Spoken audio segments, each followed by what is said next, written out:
So today guys, magluluto tayo ng onions, beef stir fry, and for our ingredients, so we only have onion and beef.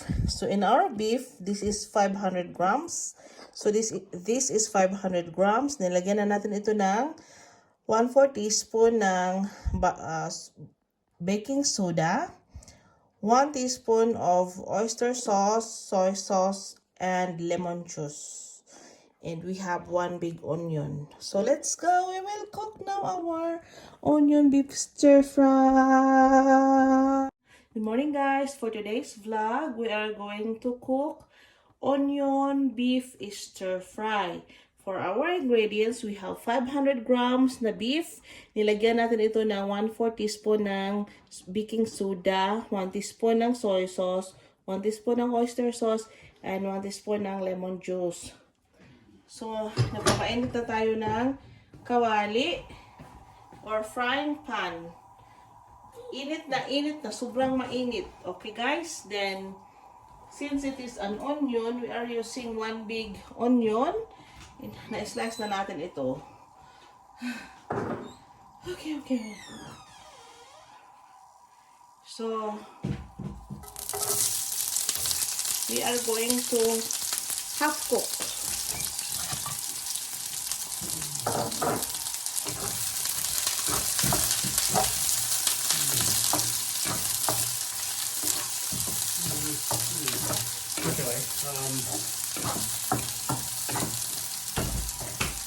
What he did, he actually chipped the grass off.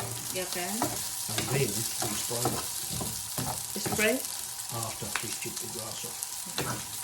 And then he said he left it for a week. He said that just kills, he said it just travels down the roots. You left there and kills it down over the ground. And then he said, I just loosened the soil after that. He said, I didn't dig down. He said, it was broken. Maybe just go down. He said, I didn't actually dig. He said, I just loosened it up a bit.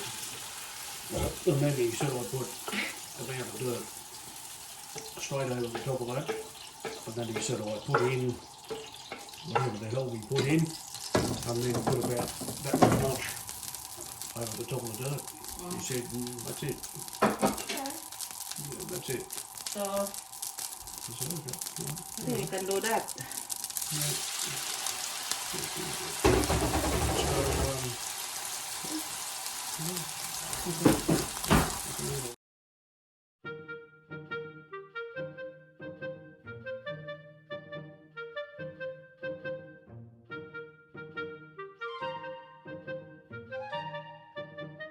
He's going away. He said, he's leaving. Where? Queensland. Going fishing. Wow. In Queensland? Yep. There is beach in Queensland? Hey? There is beach in Queensland? Beach. Out. Oh yeah. The entire western coast of Queensland. We've been there. There's a beach. He said he hasn't told. He said I haven't told him where we're going yet.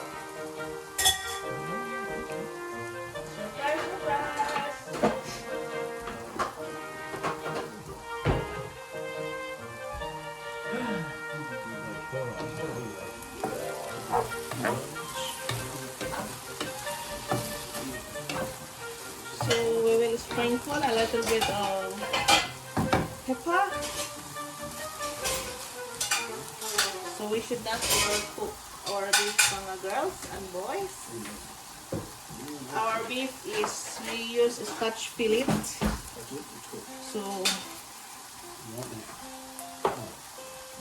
I will.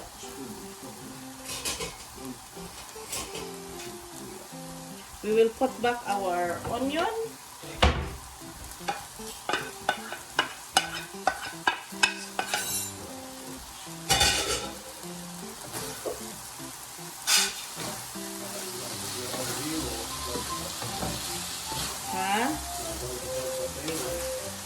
I will put in there.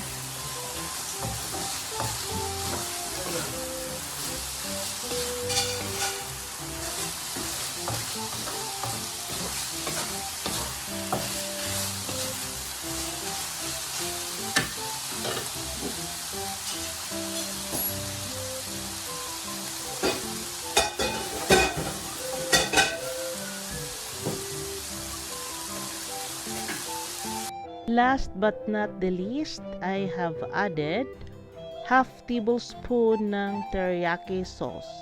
So now, and that's it. Our beef is cooked. I hope you enjoy watching to my cooking, and I hope you learn something out of my preparation, and I hope you can try this at your own kitchen.